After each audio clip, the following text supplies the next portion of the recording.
አየው ይሄን የሞተ ትውልድ እንዲሞት የተፈረደበት ምስኪን ትውልድ። ትውልዱን ግን ማን ገደለው ጋሼ?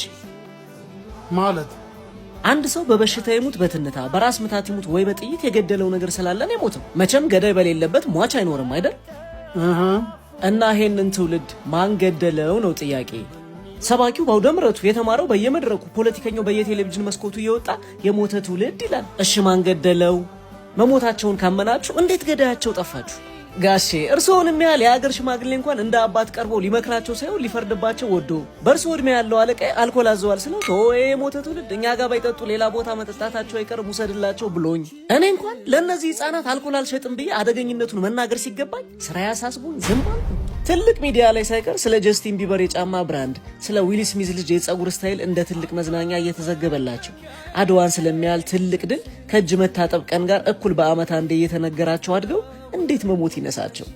ሁሉም ለትውልዱ መሞት ተጠያቂ ነው። ሁላችንም ግን ፈራጆች እንጂ መፍትሄ ፈላጊዎች መሆን ተስኖናል።